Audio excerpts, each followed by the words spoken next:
Hi, it's me, Ruowen Huang. Before I begin, let me first introduce myself. My name is Ruowen Huang. I'm an author, spirit coach, and also a psychic. Today, I want to talk about how to step out of your comfort zone. Not like I'm expert of it, but I thought I can share my personal experience or personal opinion with you all.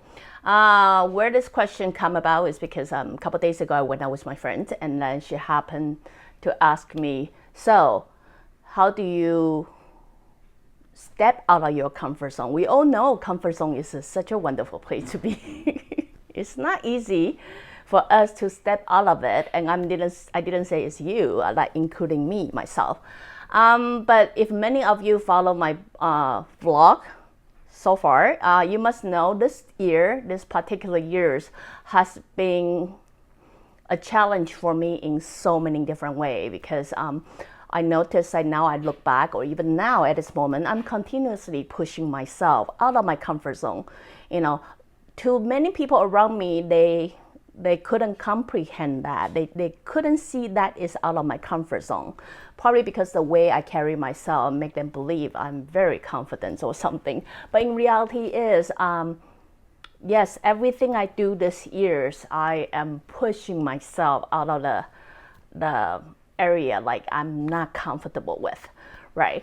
So it's not just once and twice here and there. It's pretty much intensely every single month. I have something come up in my life, like I have to push myself way far away from my comfort zone, including this upcoming seminar. The people is way more than I anticipate. And believe it or not, I may act as calm as I am, but I often feel anxiety like just you are. And I also feel nervous too, because I keep trying to talk myself out of it. I keep trying to tell myself, I don't think I can do this, or I don't think I'm ready for it. So anyway, back to the main questions. I believe this experience that I'm experiencing would be same as everybody else in front of the screen right now.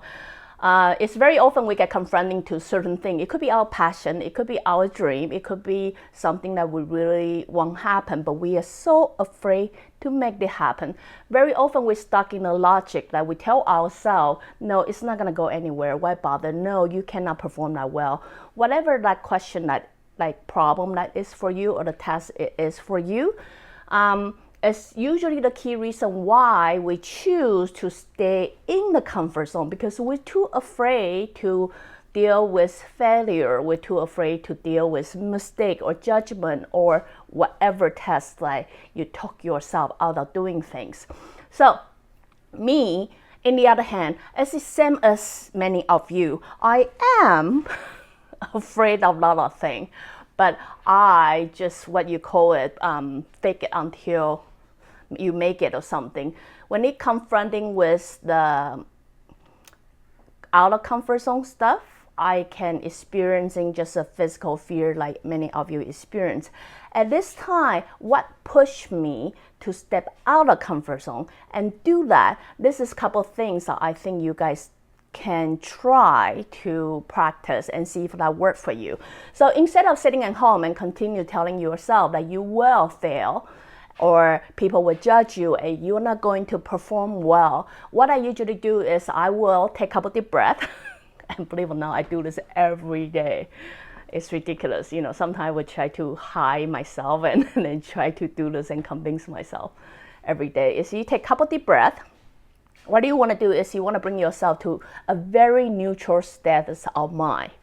That is, your logic is not bothering you, your fear is not in your way, and all those other things that make you is no longer there. Once you're able to take a couple deep breaths, then the next question I will ask is, what would Oprah do?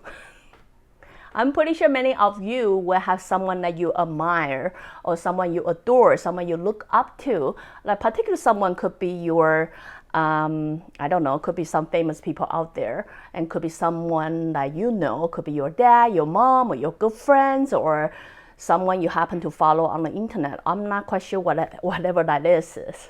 But what I'm saying is, whoever you admire or look up to usually has some quality like deep inside you, you're looking forward to, like you wish you have. So at this point of time, I will take a couple deep breaths and ask myself, what would that someone do? Because or she or he may or may not do that way, but it's just in your perception. What would they do? And then I will do that. If my mind already concluded, like, you know what, if it's Oprah, I'm going to use Oprah because I really admire Oprah. And, just by any chance, Oprah, you happen to see me, I would really, really like to meet you. But anyway, Ellen, I like you too, if that helps. But anyway, what I'm saying is, you take a couple deep breaths, you bring yourself to that mode. I understand whatever things that you're dealing with probably will freak you out. But when you step outside your comfort zone, and then you imagine yourself to be someone else, that usually help you a little bit, saying, okay, if that someone would do that, maybe I should disregard whatever fear that's in my way. Because at the end of the day, I truly believe you guys all want to be successful. You guys all want to be loved. You guys all want to achieve like something like you've been dreaming all your life. But see, you cannot really get there unless you step out of your comfort zone. If you always step in your comfort zone, honestly, you already know where you're going with that. So what I'm saying is, if you can imagine yourself to be someone else, and then your job is simply to play that role well within your perception. If you think this is what it would do, and I will play this role well. So that is the case that usually I realize when I'm dealing with something that I'm truly freaking myself out. I will focusing on mainly play this role well. I'll play this role well. I will imagine myself to be Oprah for a couple hours and then get the seminar done with, or how they would talk. I still have something that I truly want to share. So anyway, just something that I felt like to share with you guys. I know it's not easy. Like, I know a lot of time people say, just step out of your comfort zone. Sounds like an easy thing. But then I myself dealing with a lot of things in my life, and I know it's not an easy thing to do. It's easy to say, but it's not an easy thing to do. So I will also encourage you sometimes just to take a break. If it really freak you out too much, and don't push yourself too hard, just take a little bit break and then come back to it when you feel better of that. So, doing little step at a time is better than doing no step at a time. So that's also something I would recommend you guys to look into. So anyway, just a quick broadcast to share with you all like what I would usually do. Usually set a goal, like what goal you want to reach. Like, instead of using your past to tell you or dominate where your future should be, I shared this so many times before too, using your future to guide you wherever your direction should be. So, in that way, once you have a goal in the future that you can actually look forward to, you most likely would try to overcome all the obstacles that's in your way. So anyway, just a little quick share with you all, and I really hope this little tips will help. Honestly, here I'm just suggesting you guys, imagine to be someone else. I don't care who that is. It could be whoever people you look up to. Remember, whoever you look up to have some quality that your soul crave and wish to have. So by fake it, you most likely will get there eventually. Okay, so anyway, if you like what I'm doing, you can always join me live on Facebook or go to subscribe my YouTube channel. Don't forget to watch the ad to contribute to my coffee or my website, ruowen.com. Till then, next time. Bye.